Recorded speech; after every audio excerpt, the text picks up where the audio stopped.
about training for an XTRI, which I think timing is very important. For sure.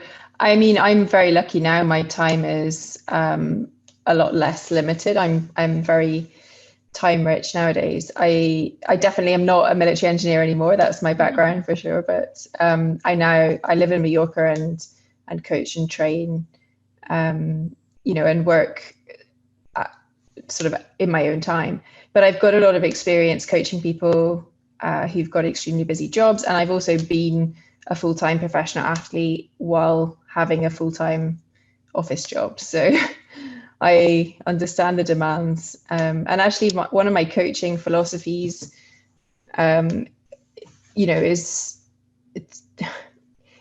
is based on a lot of communication with the girls and guys that I coach.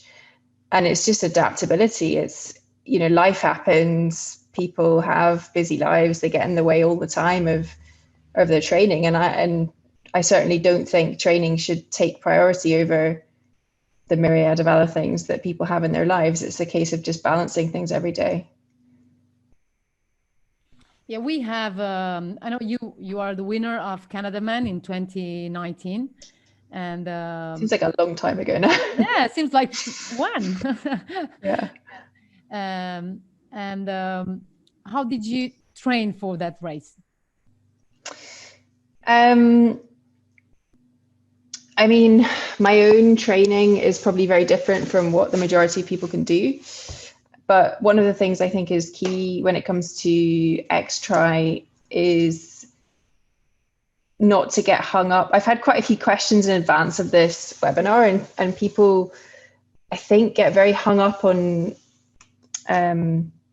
perhaps strategies that have worked for them in other types of races, maybe Ironman. I think a lot of people come through to XTRI from having done Ironman, and you've just got to throw it all out and understand that doing an extreme event like this is much more of an experience and much more of a decision process on the day than a sort of normal race. You've got to work with how you feel on the day, with the weather, with the conditions, with the course, with the people.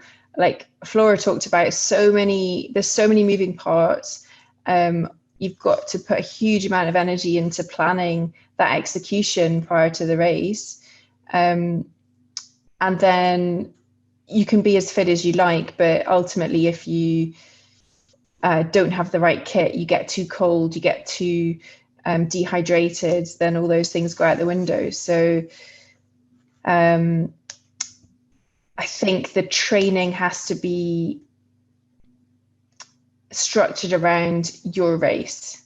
And for me, I always make sure my athletes, it's very important that they get in touch with people who've done the race before, who know the course, who know the lie of the land, the accommodation, the logistics, because you've got to make that whole process as easy as possible for you.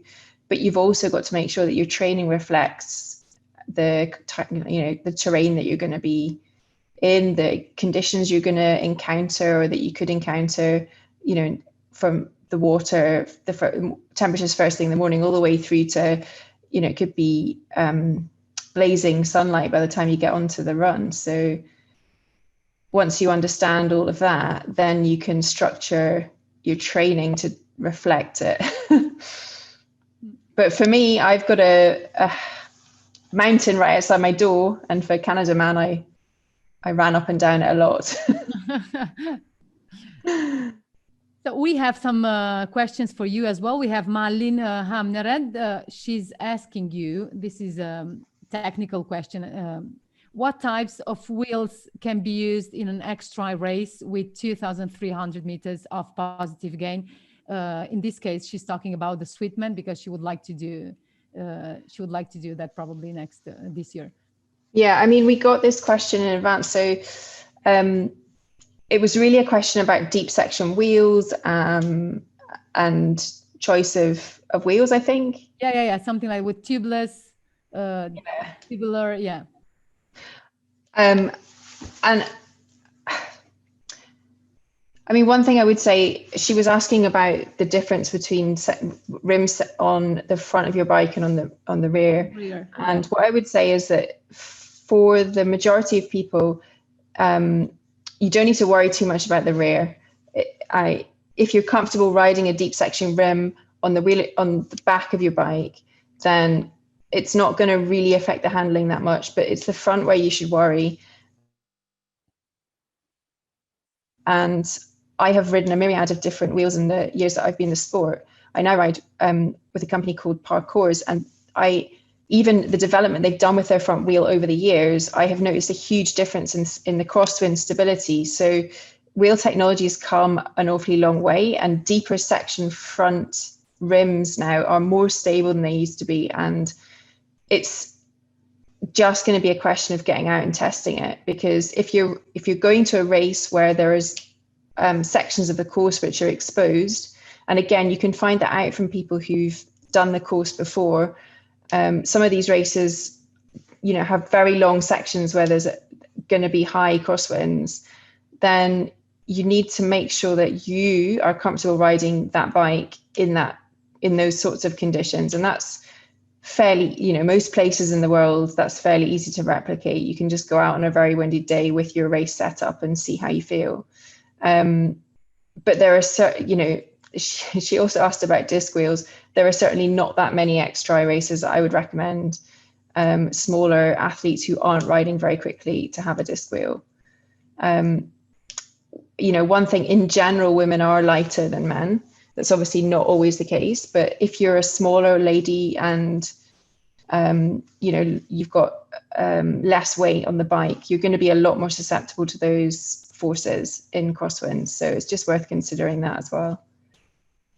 We have a question from Linda Roberts. She would like to know if you actually wear extra neoprene for cold waters, because she said she had such experience, but just for a short period of time. But given that in extreme triathlon, long distances, you have to stay in the water for at least, I don't know, I'm talking about myself, 1.5 hours will be kind of long. So do you use extra neoprene? I mean, even the really cold races, so even Norseman has had years when the water temperature has been 16 or so degrees. So I think, firstly, you can never tell when you're going to a race what the water temperature is going to be, and you've got to be prepared for everything. And for that reason, I think layers of neoprene is a really good solution. If you just have, for example, a thermal wetsuit with you and you're traveling, and then the water temperature is higher than you think, you're stuck. So I think having those options is always really good. And Orca, who I'm sponsored by, have a great range of different items of neoprene that you can put underneath.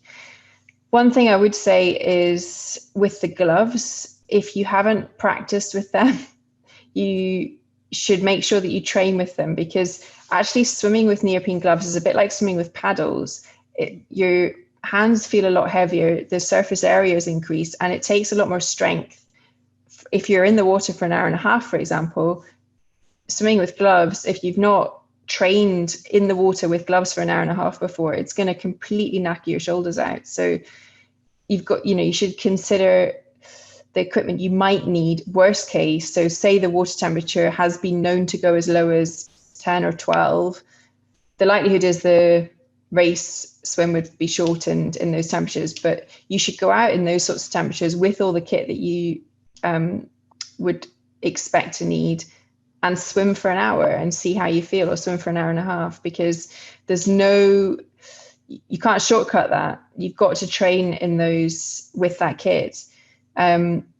Wearing extra neoprene does make you more buoyant as well. So it changes your buoyancy in the water and your body position. So for example, if you're wearing an extra vest on the top, but your wetsuit legs are just as normal, your body position will change in the water. And if you haven't experienced that before, it will knock your swimming off. So again, it's something you need to train with. But yes, the short answer is, if you're swimming in cold conditions and you have a very thin triathlon wetsuit, the chances are you're going to need something more than that if you're going to be in the water for over, 1 hour and 10 minutes. We have Lynn Go. She's asking you, I mean, actually, she's saying that she seems to have lost the love for cycling in 2020.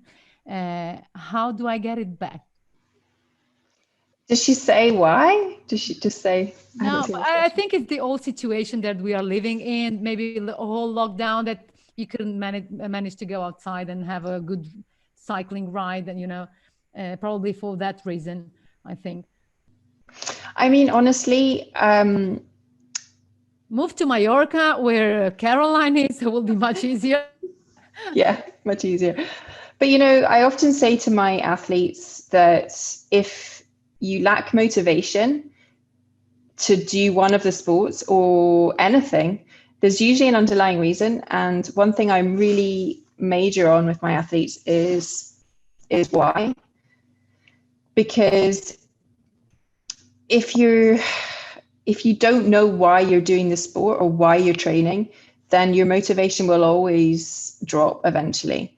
And it's not good enough to say, I don't know, there's a segment on Strava I want to beat, because that's only going to keep you going as far as that segment. It's got to be an intrinsic motivation. You've got to really think about, why am I doing this sport? What am I in it for? And I mean, don't get me wrong, 2020 has been tough for everybody. And I'm sure, majority of athletes have gone through ups and downs and have struggled with motivation at various times. I know I have. But the key is to not get frustrated by that, but to think about it and to really get to the bottom of what it is you're struggling with. Where did the motivation come before? Why were you so excited to cycle when there was a race coming up? And what have you lost in the situation that we're in now? I mean, and for some people, it's just as simple as, well, the weather's terrible, so I don't want to go out on my bike and I don't like cycling inside. Fair enough. Stop cycling, do other things. There's plenty of time to get bike fit before races start to come around. So yeah, that would be my main advice. Yeah, well, actually, she's answering. She's saying, I find it hard to make cycling improvements, to go from 15 to 18 mph. It's really hard. Okay. Well, that is a whole separate topic, improving your bike performance. And what I would suggest is talking to a coach. I don't know if she has a coach, but well, if she doesn't have one, we have one for her. We have lots, yeah. Because every athlete responds differently to bike training, and what works for one person doesn't work for another person, and what works for men doesn't necessarily work for women, and that's very true. But, for example, I know Flora does an awful lot of short, hard, intense sessions, and she's time crunched, so that's how she has to train, and that works for her. But I also know a lot of people for whom that would not work. So it's very specific to that person. And if you don't know what kind of athlete you are and you don't know how to train your own physiology, then making those improvements is going to be hard. So it's getting to the bottom of that. I mean, like I say, there are a lot of online free programs to improve bike FTP. But unless you know what kind of athlete you are, that's not necessarily going to be the thing that works for you. So regarding the FTPs, we have a question from Judita. She's saying, do you find FTP tests useful to measure the progress? And if so, how often do you recommend them? Yes, as a coach, I do find them useful, but I also coach athletes who, for example, don't have power. Or are not that interested in data and don't really want to know what power they're pushing out for 20 minutes or do a power hour. And it just depends on the level of athlete you're talking about and what their goals are. But yes, for people who are striving for performance and their key goal is to get better. And I struggle with this a little bit with extreme triathlon because the goal is never to get faster, because every course is different. Every day is different. An extreme triathlon one year might be freezing one day and 30 degrees the next year. So it shouldn't be about time. Your goal should never be about time on these courses. But for people who want that increase in performance, I do find FTP tests useful, but I wouldn't recommend them more often than 6 weeks apart. And usually I would do 8. But that said, it will depend on how consistent that training has been for that athlete. I'm not going to throw an FTP at someone who had to miss 2 weeks training because they got sick. So yeah, that's the short answer is 6 to 8 weeks. The long answer is it can completely depend on the athlete. We have a question from Selma Garcia. She's asking to leave a link for extreme triathlon coaches and where she can connect. That on the backstage, I think Stuart and Doug will think about that probably. Well, no, we've got a XTRI coaching network. Yeah. If you go on the XTRI World Tour page, webpage, there's a button at the top which takes you to the coaching network, and there's a number of different coaches on there, and you can connect with them directly.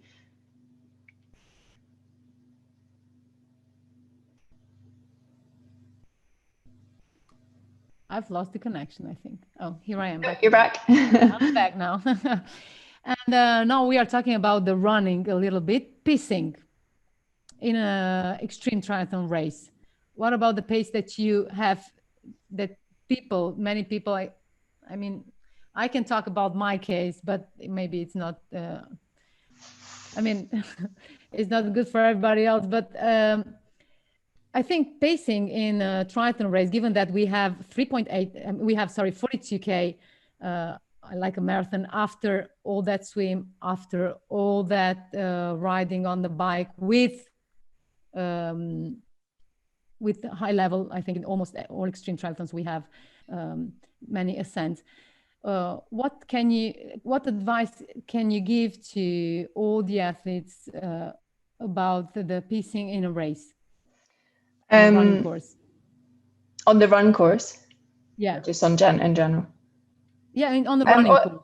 Yeah, I mean, actually one thing that stood out for me on Flora's presentation was a phrase she used about patient pacing. And I think that kind of sums it up really, because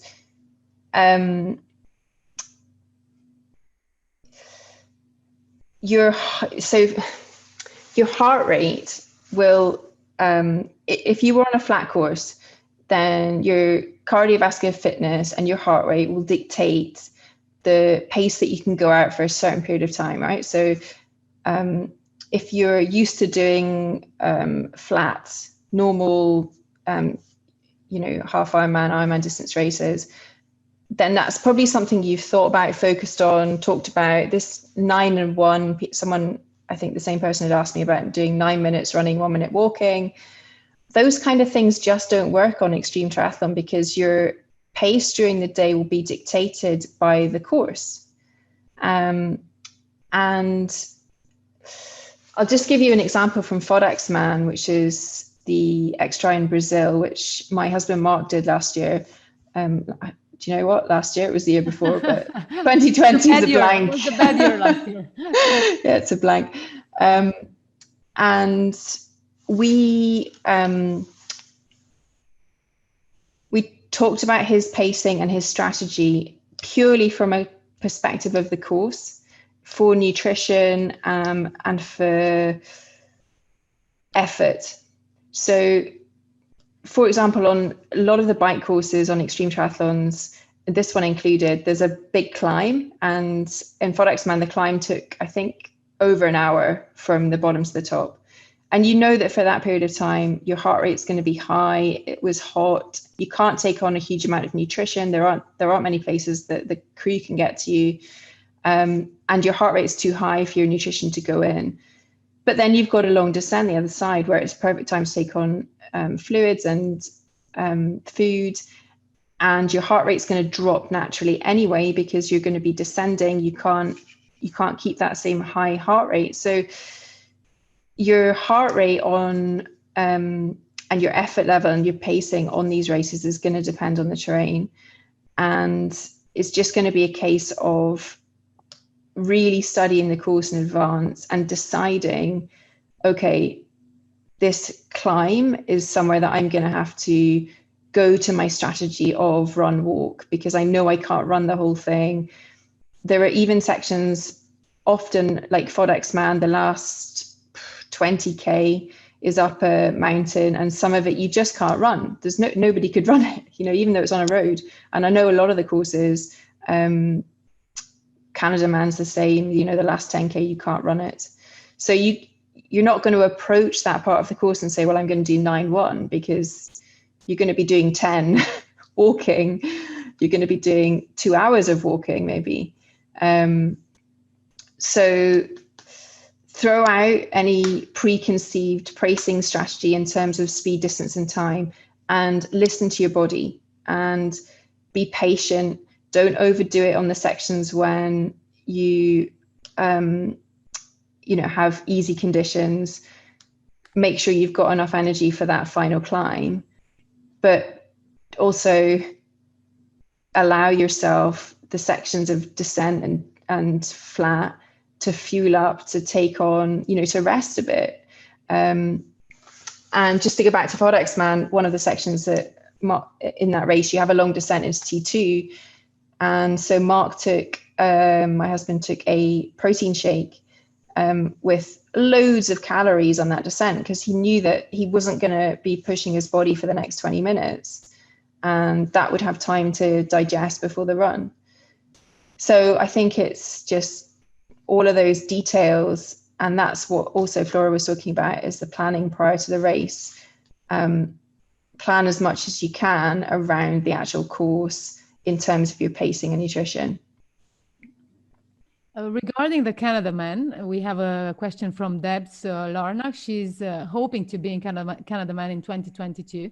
How do you train your race from a mental point of view? How important is the mental strength in a race, in an extreme triathlon? It's very important. And again, something Flora talked about, it's something, the brain is a muscle, and we spend as athletes a lot of our time training our muscles in our bodies every day, sometimes 2 or 3 hours a day. And yet you ask somebody to do mental strength training for 20 minutes a day, and they find it really hard to find that time. And then on race day, we just expect our minds to be this machine to be able to deal with this mental stress that we're going through. And that, I think, is something that's really overlooked by people a lot. And I actually forwarded a link, and I'll put it on the Facebook group after as well, to an article I wrote with a mentor of mine, Lee, ages ago, actually, about mental strength training and endurance sports. There are just so many aspects to it, but I think an easy thing that all athletes can do prior to races is understand that doing an extreme triathlon is, like 11 to 17 hours of, it's like an exam. Your brain is under constant stress for the whole time. And just as you would need your brain to be rested going into an exam, you need that before one of these events, because if you're super stressed up to the event, your brain is also tired. And then you're not going to make good decisions on the day. And I've already spoken about how important that is on the day, to really make those decisions to make your day go as well as it can. So I call it tapering the mind. So you need to practice being mentally strong in training, but a really easy thing you can do is just learn to meditate, so that in the days prior to the event, you can put your mind into that place where it's resting, even just for 20 minutes, 3 or 4 times in the days before the race will make a huge difference to how rested you feel and how alert you are on race day, and how able you are to make those good decisions and cope with adversity. We have a question, like a delicate subject, from Claire Cameron. She's asking about nutrition. Well, nutrition, we all know it's really important during the race. And if there is any nutrition strategy that someone can adopt during the races. I think I don't want to get too caught up in this because it's so personal, and I don't want to brush over it and make it sound like there's a solution that's kind of a one size fits all. But I think the thing is to really take XTRI as a different sport almost to triathlon, to your normal races where you're taking your gels and you're having to organize your nutrition around logistics, because you've got to carry it all with you. Because on the majority of XTRI races, you can have whatever you want, whenever you want. You can have pizza if you want, you know. So it just gives you so many more options and opens up a whole raft of nutrition things that you would not have available to you normally. And I think what I would say to athletes is think about what you fuel on when you're training, what makes you feel good before you go out training, you know, in the middle of a session, or like, what do you eat when you have a cafe stop on the bike? What is it that really makes you tick? And then try to apply some of that to racing, because you've probably already found out what makes your body, you know, what you feel on best and what makes your body function best. And then for a lot of athletes, they just take a gel and some carb drink on race day, and it doesn't reflect at all what they do in training. So, but if people have really specific questions about nutrition, I think it's a conversation I would need to get into individually with them. Okay, we have a question from Joanne Parker, and she's asking any guidance for how much time to spend on strength training weekly. Again, really depends on the athlete, but for my athletes, I recommend 3 or 4 times a week in a strength phase, and then moving into kind of closer to races. And if we're doing a lot more volume, then it goes down to 2, but never less than 2 for my athletes. 2 sessions a week. They could be gym work, they could be HIIT work, they could be over gearing work on the bike. But as Meta was saying, weights and strength training for women is super important. It's not something any woman should have completely left out of their program. And if you are doing training and you're not doing any strength work, I would really recommend that you start doing that, because women need to do it to maintain muscles, let alone, you know, build them, and bone strength. So thank you, Caroline, and thank you for being with us. I think if, as you said before, if anyone would like to enjoy the network of coaching of XTRI, they're more than welcome. Just go on the internet site of XTRI, and over there you will find the coaching network. So thank you again, and good luck. Next race or something for this year, maybe, hopefully, fingers crossed for everybody. Yeah, I'm doing all the XTRIs this year. Oh, okay. So everything. Just everything. Anything that is happening, I'll be there. Okay. So I'll wait you in Italy, because I'm announcing Livigno, the icon. So you're more than welcome. See you in Italy. Brilliant. Thank you so much, Caroline. All right. Thanks, Anya.